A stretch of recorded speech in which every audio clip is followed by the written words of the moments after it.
Chapter 35.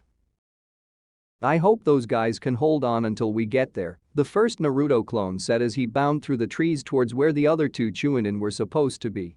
He was being followed by the second clone, who was rather to the point in his response. I don't hear anything further ahead, so either they've managed to come out okay or we were too slow. Either way we should hurry, really hoping it's not the second option though. The two clones that were dispatched to investigate the status of their mission teammates were kept relatively updated with the original's progress because of all the dispelled clones that were having their memories spread around. And, because they were created relatively early in the battle, they also held a bulk of the original's chakra that had yet to be returned. This afforded them a little more leeway in how they could handle the situation, whether engaging in combat, acting as a distraction, or creating shadow clones of their own to dispel and transfer the memories should the need to do so arise. However, they were not expecting to be attacked by plumes of some kind of gas bound into a serpentine form that was dense enough to be seen. The surprising sight was enough to briefly give them pause before the pair split to the left and right with chakra-powered hops. The slithering, sinuous mass of gas split into two and gave chase. I think that might be poison, the second clone said as he dodged the lunging gas that branched out into four tendrils. They didn't seem to be autonomous, so they had to be controlled by someone. Obviously, the first clone said as he molded and gathered wind chakra into his palms while avoiding his own winding set. I'm going to scatter it to thin it out. Hold your breath and charge in. However, as if triggered by their words, the gaseous poison bound into serpentine forms abruptly halted before they could touch the pair. Then they were reeled back, swallowing themselves like a vacuum was on the other end. The clones took the opportunity to chase them to the other end and see that one behind the attack was actually a K. Apologies, Uzumaki, he said in a strained voice. He was kneeling on the ground with one chakra-coated hand hovering over a small scroll like they carried in their flak jackets, and the purplish gas was sinking into the ceiling script at the center of the array there. His other arm was being shrouded in medical chakra as Hayes worked to heal the damage that looked fairly bad. What happened? Asked the first clone.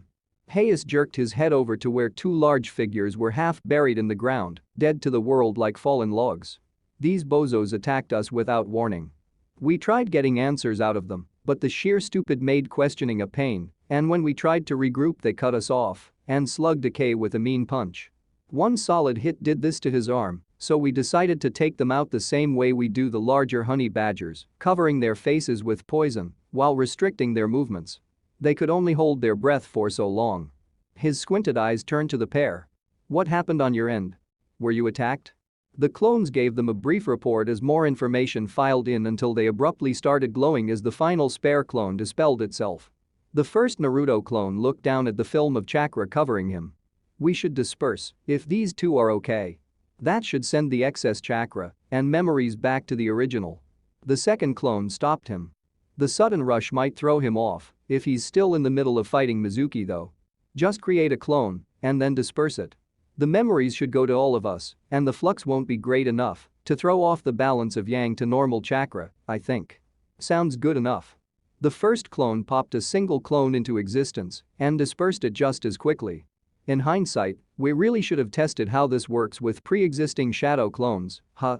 The second shrugged. Maybe we should have found a way to store it all at once without the need for doing it like this, he tapped his chin in thought. Actually, can you store shadow clones as they are in a scroll? I know that some techniques can be. You know that's kind of weird talking to yourselves like that, right? Hayes pointed out as he continued working on the other Chunin's arm. If the original you is still fighting then go where you're needed. We'll be along in a bit. Mizuki, POV. The taste of copper permeated Mizuki's mouth as he spat to the side, leaving a mix of blood and saliva on the ground. Then he took a deep breath to numb the pain and gather his thoughts to figure out what just happened. 1 minute he was advancing, the next he was aching and hearing the brat making demands. The fact that, yes, he lost in a contest of power and speed to some kid that didn't even manage to graduate under normal circumstances took a moment to register. That shouldn't be possible. He could still feel the wellspring of power within him from the potion he took. The amount of chakra leaking out of his body was so potent that his muscles and senses were heightened as a mere side effect. It didn't make sense for Naruto to be strong enough to keep up with him without using the nine-tailed fox's power. He has to be lying. Blinking away the spots in his eyes, he noted his head hurt as he looked at the boy in the distance that stood in a relaxed stance. His cerulean eyes had a mild golden tint to them that somehow gave the impression that he felt no fear or need for concern. That was insulting in every sense of the word, giving birth to anger within him that drove strength into his body. Wiping the remaining blood away from his mouth, Mizuki staggered onto his feet and covered up the nervousness he felt with bravado. "Not bad, brat. I actually felt that.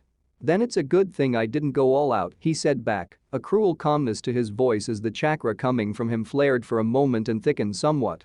"You're frailer than you look in that state, and I don't want to kill you since you're the last one alive that can answer my questions. We'll see who's frail when I get my hands on you." Mizuki poured chakra into his legs for an explosion of movement, only for him to feel pain again on the side of his head like someone took a hammer to it. The world blinked for a moment as he twirled on his grounded leg and then regained his balance and sense of awareness. Right in time for his feet to be swept from underneath him as Naruto went from a low leg sweep to a rising kick into his abdomen that stole Mizuki's breath. This can't be happening, he thought as he fell to his knees in pain while struggling for breath. Looking up, he met with the disinterested eyes of the boy again that was mocking him and the strength he had attained through the knowledge of Lord Orochimaru, who recognized his drive and potential. It infuriated Mizuki even further. He swung his fist in an attempt to knock the perceived smug off boy's face with all his might. Naruto wordlessly deflected it with his forearm. Then he thrust his opposing knee out in a flash towards Mizuki's broad and exposed chest. It hit hard enough to knock him backwards with a pained sound escaping his lips. This can't be happening, he thought again as he reconsidered his options in a hurry. He could try genjutsu and then attacking him from behind. But first he needed to get away. So he sank earth chakra into the ground and began to slip below the surface, not this time. Only for a comparatively small hand to grab him by the hair and fling him through the air into another tree that broke under his weight and momentum and crashed down on him. He managed to push the heavy trunk off of him just in time to hear the tagged kunai burying itself into the bark. It detonated a half-second later as he tried to get away from the explosion with a hurried body flicker. Fire and force engulfed him for a moment. Trails of smoke wafted from Mizuki's body as he was thrown off his feet by the tail end of the explosion, hitting the ground some distance away from the blasting site. He looked up as charred splinters rained down to see Naruto walking towards him in a deceptively slow pace. "Ready to talk yet?" he asked plainly, throwing 4 yellow-rimmed tagged kunai around Mizuki. A fifth appeared in his hand, and when it received chakra the other 4 formed a film around the man to act as a makeshift prison. "At this point, it's clear you simply can't win. Tell me where Kabuto is, and I'll settle for leaving you locked away, rather than dragging this out further."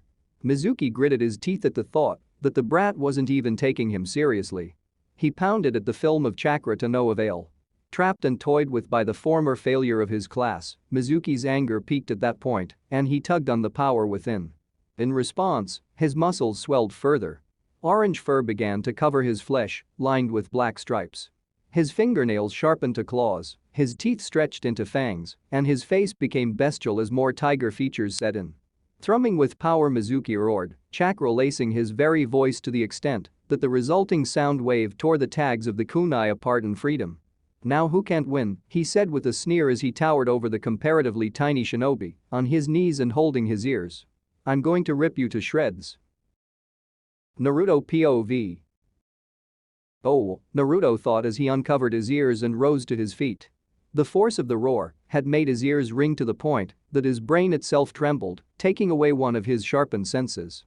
He made a mental note to work on that as Mizuki, whose frame had grown even larger and feral, lunged for him like a, well, tiger, obviously. He was slow. Even slower than before. Naruto managed to get around the blow easily as Mizuki brought his clawed hand onto the ground. The packed earth shattered fairly deeply to create a crater as a result. He swapped speed for strength then? Naruto mused as he reached into his shuriken pouch and flung a handful of them at the very large target. Mizuki didn't bother trying to block them as he went after the younger shinobi again. Just as well, they didn't even pierce his skin or graze the flesh that was taut against corded muscles.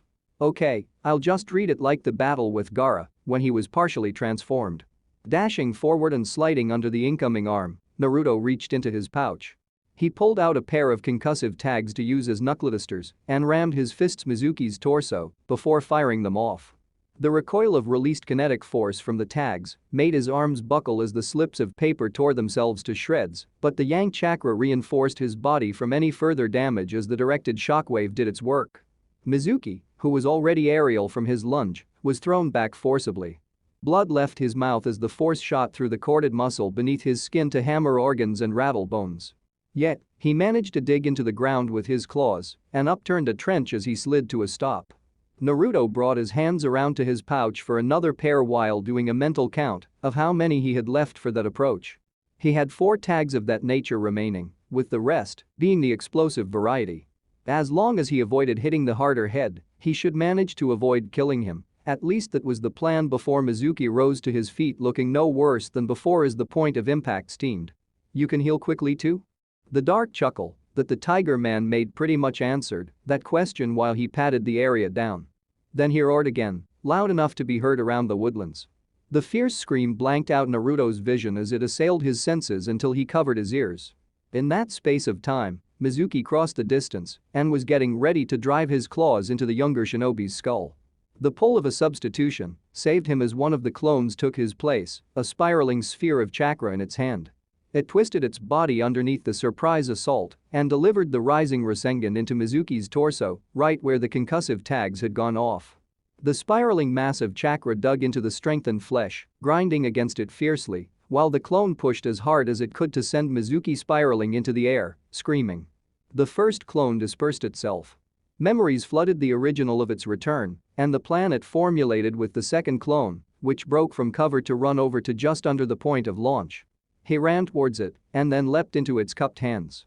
The moment his foot touched down, it threw him as hard as it could, strength bolstered by the yang chakra that had permeated it. Then the second clone dispersed as well. Naruto ended up rising next to Mizuki with both his arms chambered and fingers laced. The excess yang chakra from the 2 clones swelled the aura he wore around himself to the point of being a few inches thick. He gathered and condensed it all onto his fists and slammed down into Mizuki's unprotected back. The golden hammer blow flared as contact sent the Tiger Man rocketing right back down to earth. The impact shook and upturned the ground, throwing up a cloud of dirt. It slowly rained back down as Naruto eventually landed at the rim of the crater that formed with Mizuki at the center. Please don't get up again, Naruto thought. His muscles began to ache as the last of the yang chakra burned out from the assault, but it was tolerable. He would be beyond sore in the morning though. Mizuki started moving, pushing himself off the ground. His body began to steam, accelerated healing at work, and then his bulging muscles began to shrivel and wilt. His skin darkened and wrinkled, as though he was being desiccated to the point of mummification, before he barely managed to flip onto his back. "Ahaya," his voice came out as a dry rasp. What's happening?" Naruto had no clue whatsoever, but it looked bad. Fortunately, the other 2, that were slower than his yang-empowered clones, arrived. He turned to the only healer of the group and asked, "Can you see about him? He's the only one left, and he knows something." Hayes complied, leaning down over the wheezing and frail-looking man Mizuki had become. Medical chakra shrouded his hands. He held them over Mizuki's chest and began his work. Ike walked up next to Naruto and adjusted his glasses with his good hand. "What did you do to him?" "I just hit him hard," Naruto said. He had transformed himself into this Tiger Man form, and it made him hard to hurt, plus he kept healing himself. "I just needed him to stay down." "The damage done to this guy is mostly internal," Hayes said. "His chakra network has basically torn itself to shreds from the inside out, and his body is deteriorating on a cellular level. You don't get that kind of damage from brute force. It's more than likely they were forced over their limit and were constantly straining to keep themselves together until they just couldn't anymore, probably from the transformation and healing you mentioned." A dry wheeze left Mizuki's mouth as he tried to raise himself up but couldn't. "Don't bother," Hayes told him bluntly. He didn't have a reason to show sympathy given what transpired. The more physical activity you try, the faster your body breaks down. As it is, you've only got minutes to live at best, and that's only because I'm barely slowing it down. We're too far away from anyone skilled enough to save you." Hearing that, Naruto approached Mizuki before he could pass away to get answers. "Tell me where Kabuto wanted you to take me and what he's planning." "And never," he muttered weakly. Naruto scowled. Even on his deathbed he was being spiteful. But before he could say anything else to try and get Mizuki to talk, Ake placed a hand on his shoulder and led Naruto a few steps away from the dying man to talk. "Tell me, what sort of man is this person?" he asked quietly. "What do you mean?" "Your clones gave us a brief report on him and why he came, but they didn't go into what sort of man he is. From just now I could gather that he is quite a spiteful individual, but that can be used to our advantage providing we know the angle to approach." "He wants power?" Naruto offered after some thought. "Like a lot of it. To the point he betrayed the village and then came after me just because someone else promised it to him. Does that help?" "The ambitious type, I can work with that. Stay here." Naruto watched as the older Chunin walked over to where Mizuki was and crouched down to whisper to him. Whatever was being said was below what he could hear, leaving Naruto to simply stand there and focus on molding more chakra from his spiritual and physical energy while he waited.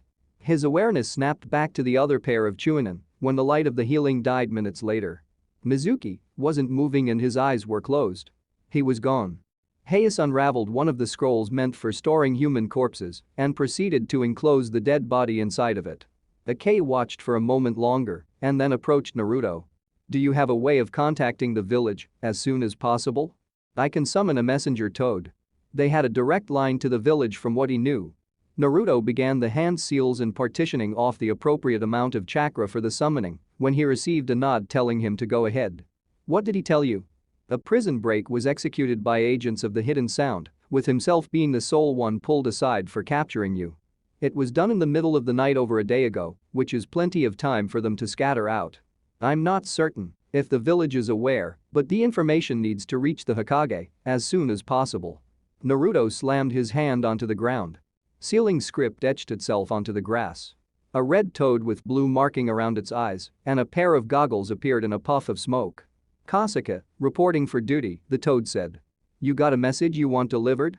I need you to deliver this, along with a storage scroll, to the Hokage as soon as possible." Ake said as he set down a scroll and started jotting down the information on it.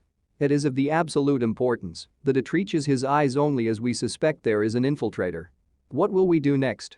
Naruto asked. The mission had clearly gone awry. "We're heading back to the village as quickly and carefully as possible," Hayes said, coming over with the scroll carrying Mizuki's corpse. "With the prisoners of war and other inmates freed, the number of hostile shinobi wandering around the land of fire could number hundreds. And since none of us are trackers or sensors, the best thing we can do is get you back inside the village walls where this won't happen again." "I guess that." Naruto froze at that moment as realization set in. Kabuto had sent Mizuki after him. Leaving aside that meant someone had to leak where he was going for his mission, having so many prisoners getting out meant they'd have to send out everyone capable of tracking and sensing available, and that likely included Karen. That bastard. Naruto pulled out the sealing slip that contained Byaku's mask and popped it out. Using the same gash he made for the summoning to unlock the mask, he summoned forth the white tiger. Byaku came to a stop behind him as he looked over to Ake after the toad disappeared in a puff of smoke to take the shortcut back to the village. "Where'd Kabuto want him to take me?" Ake shook his head in response to the question as he rose to his full height. "Telling you would be the same as doing the job for him. You don't understand, I think they're going after another censor by doing all of this to lure them out and grab them. If the village already knows about the escapees then they've probably sent her ahead. Then we'll have to send another message," he said. "If she's already in the field and your reasoning is valid, they'll assemble a retrieval team and bring her back to the village." That didn't help rid Naruto of the underlying anger and unease that he felt. Karen was terrified of going back, and for good reason.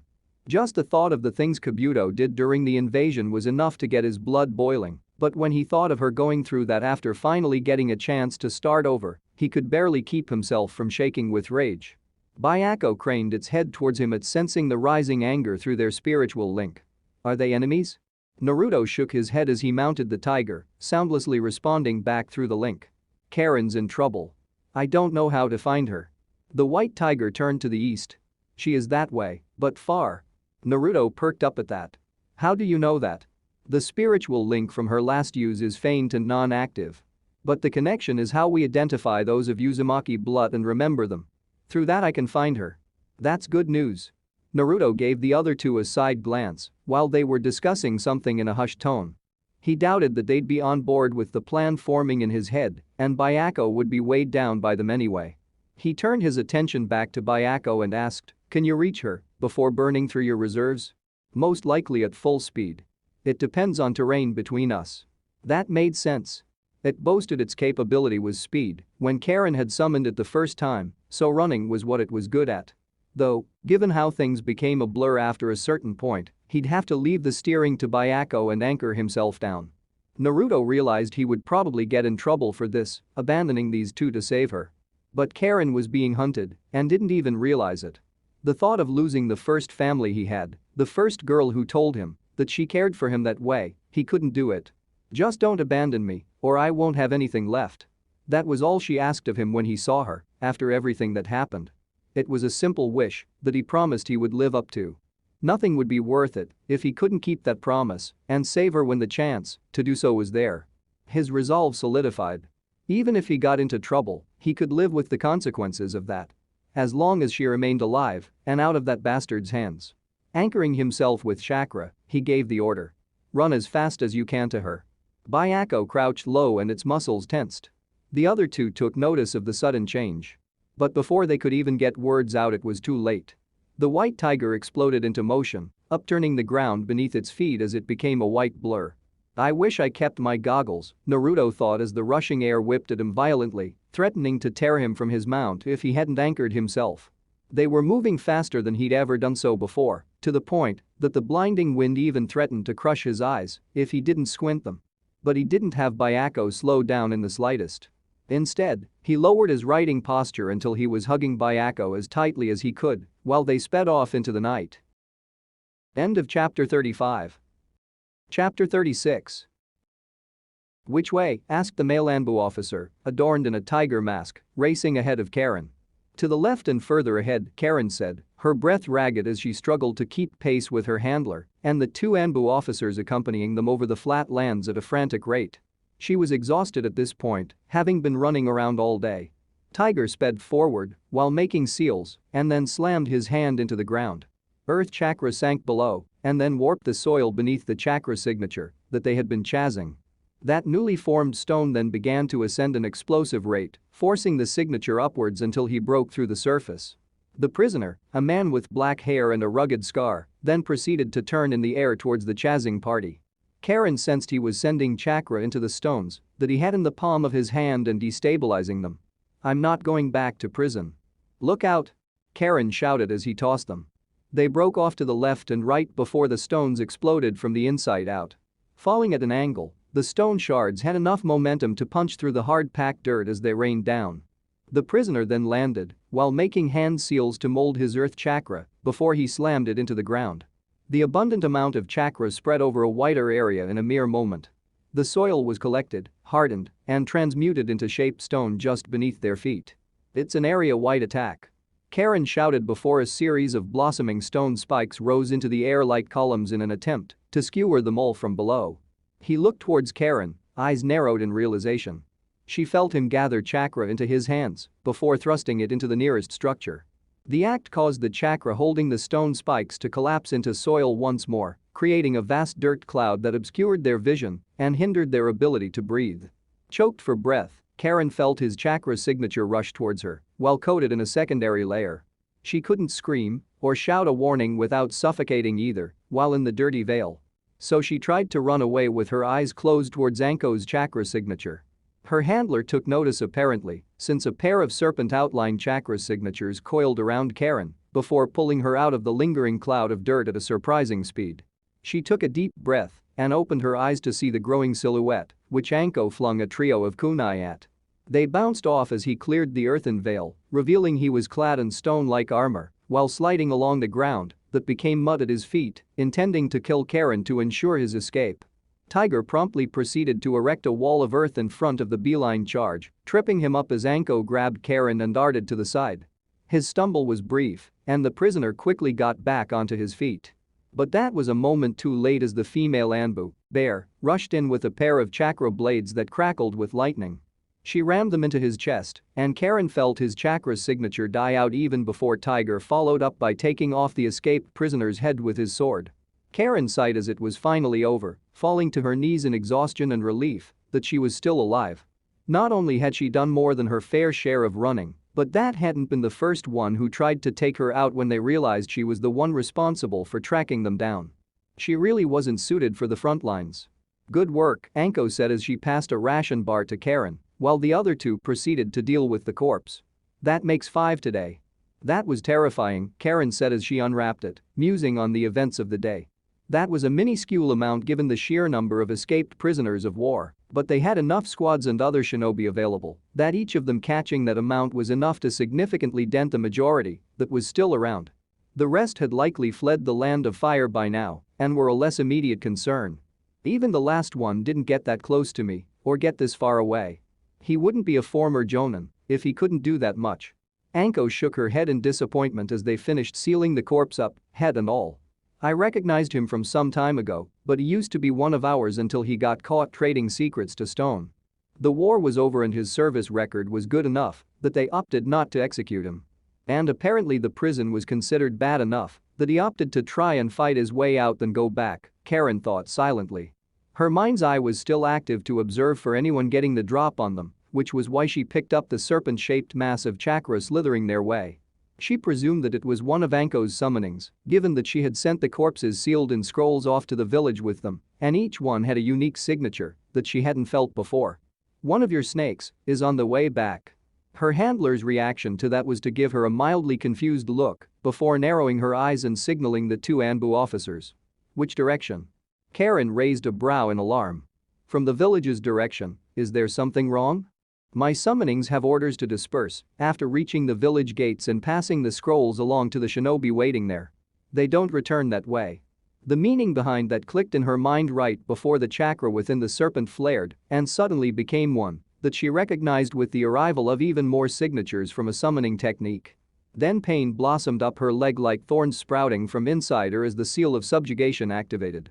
Karen fell down screaming, exhaustion and hunger forgotten in the wake of unyielding agony and fear. Kabuto POV. The sight of the body-encompassing markings spreading across her red-haired charge made it abundantly clear to Anko what was happening. She had been briefed on both how Karen got that curse mark and how it was triggered the last time. So she knew the proper thing to do was to lower the girl to the ground gently to avoid causing her any unnecessary pain. The snake channeled Kabuto's chakra just now and summoned 4 different chakra signatures, Karen explained while rigidly lying still to avoid setting it off. "They're coming after me. He must have done something to mask it until it was close enough, since he knows how it works. Then focus on reinforcing the seal the Hokage gave you to stop it so that we can move," Anko said before she proceeded to perform a summoning of her own to call forth a snake eater. It was a rather large serpent by normal standards, resistant to poison, capable of tracking, killing, and devouring smaller snakes easily. She gave it the command to hunt down the snake responsible triggering the seal of subjugation. "I'm trying. But I can't until the snake making it flare up is dealt with, and they'll get here before yours reaches it. One of them is coming from underground even now, and another is spitting a massive chakra out of their mouth and shaping it into, I think, a bow and arrow that they're getting ready to fire." Tiger took the warning as a cue to raise a stone wall roughly twice their height to act as a bulwark, believing that it would be enough to stop the projectile. That was proven false when said arrow drilled through the wall with enough force that a significant amount of it shattered on impact. And then it kept going and bore a hole through Tiger's torso that Anko could see through before he fell down dead. She bit back a swear word before Karen shouted a warning in time for her to jump back from the emerging pair of hands from the ground. The bare-masked Anbu shoved the lightning-filled chakra blades into the ground and then discharged them as an electrified web, dealing both damage and inhibiting the earth chakra that allowed the assailant to move freely. At the same time, needing fire chakra into her lungs, Anko spat out a wall of flames to buy them precious seconds to grab Karen and run before 2 more figures broke through the fire to give chase. The pain screaming in her ears from the girl she was carrying over her shoulder due to the black tendrils of electricity ravaging her did not help as they ran. But if they stayed and fought, then they ran the risk of her being taken. That was unacceptable since the Hokage entrusted the girl to her care. "Try and wrap your chain around yourself, see if that can help." She was hoping that if it nullified foreign chakra it would likely do the same to the invasive chakra that stemmed through the markings covering her body. Of course, that became a moot point when a melodious sound reached their ears from a flute. In the wake of the invasion, they immediately took that as a sign of a genjutsu being cast and reacted appropriately since a moment's hesitation could mean death. Both Anko and Bear used their chakra to block their ears, stopping yin chakra from entering them through sound waves. However, it was at the expense of one of their major senses. That would make escaping much harder unless they dealt with the flute player. Exchanging a glance with the Anbu officer, Anko made a series of hand signals and received a nod in response. Then she whirled around and jumped back while extending both hands towards the pink-haired flutist and the young man who had half his face covered by his hair. Snakes burst from her sleeves towards them a second later. Stretching and slithering through the air, over a dozen serpents speared out from within the sleeves. Their pursuers split apart to avoid being bitten by the venomous fangs, and Bear rushed in while drawing her sword. She attacked the flutist with her blade, while Anko kept the other one at a distance with the striking snakes, and in the exchange she managed to destroy the flute with a well-placed slash so they could use their ears again. However, the ground beneath them began to flip over like a massive table before they could press the advantage and kill the disarmed flutist.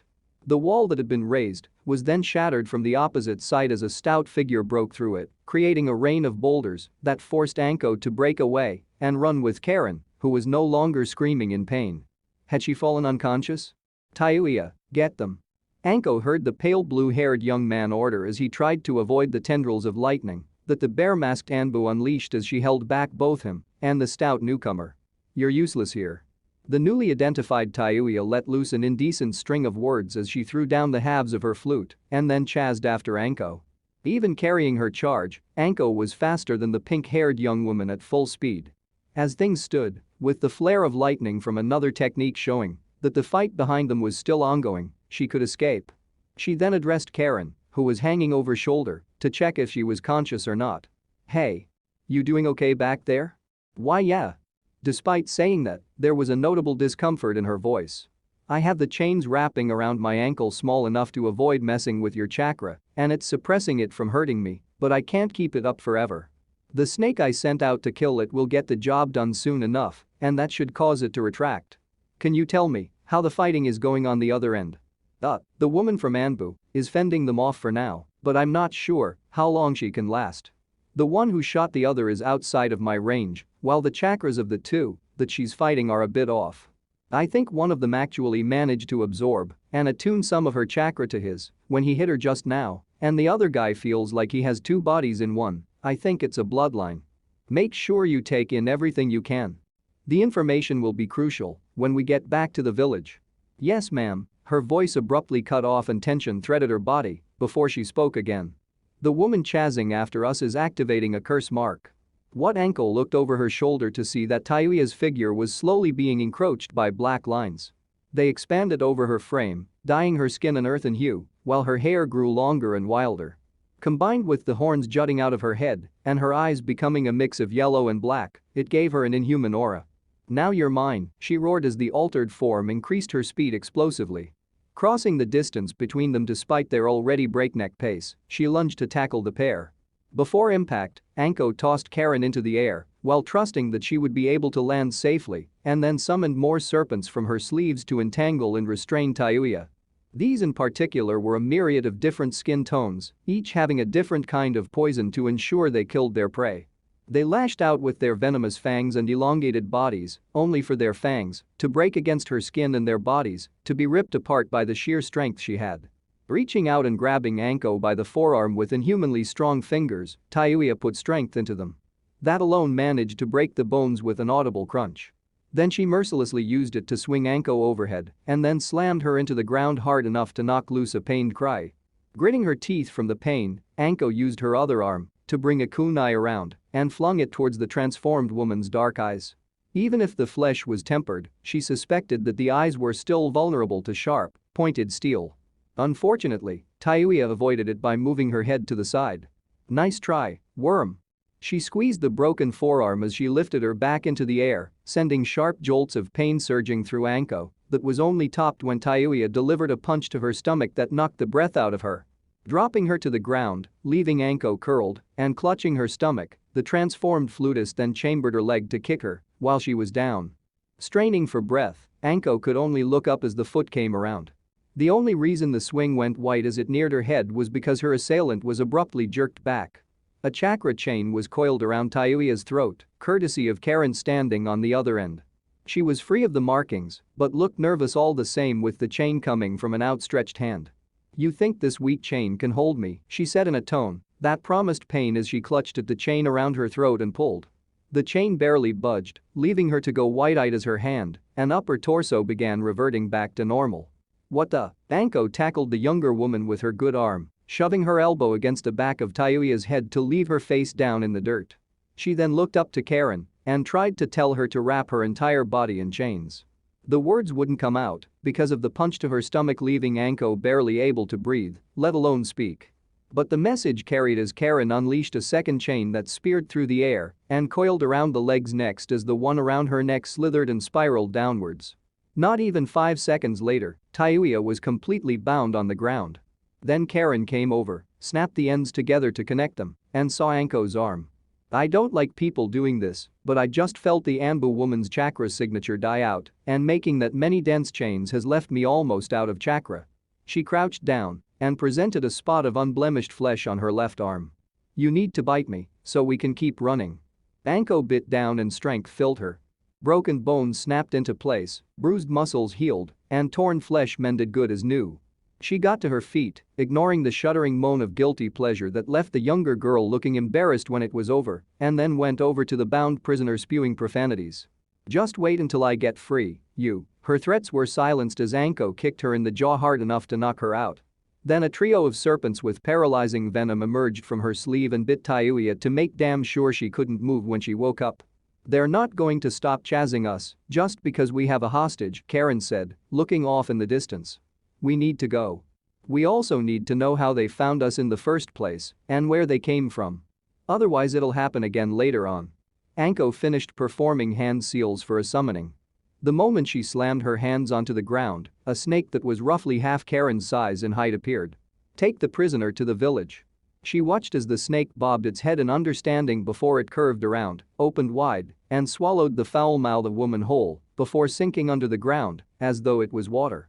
The stomach of the mole snake could fit a single person inside to transport them underground, only breaching to refill the makeshift holding cell with air. But it was uncomfortable for the person inside on all accounts, as anyone who'd been swallowed whole could attest to. Even if she woke up from that kick in a few minutes, the poison would leave her unable to move, and the chains would leave her unable to use any technique until it spat her out at the village gate. Satisfied, Anko then grabbed Karen again and started running as quickly as she could. They were still a long way from safety. End of chapter 36.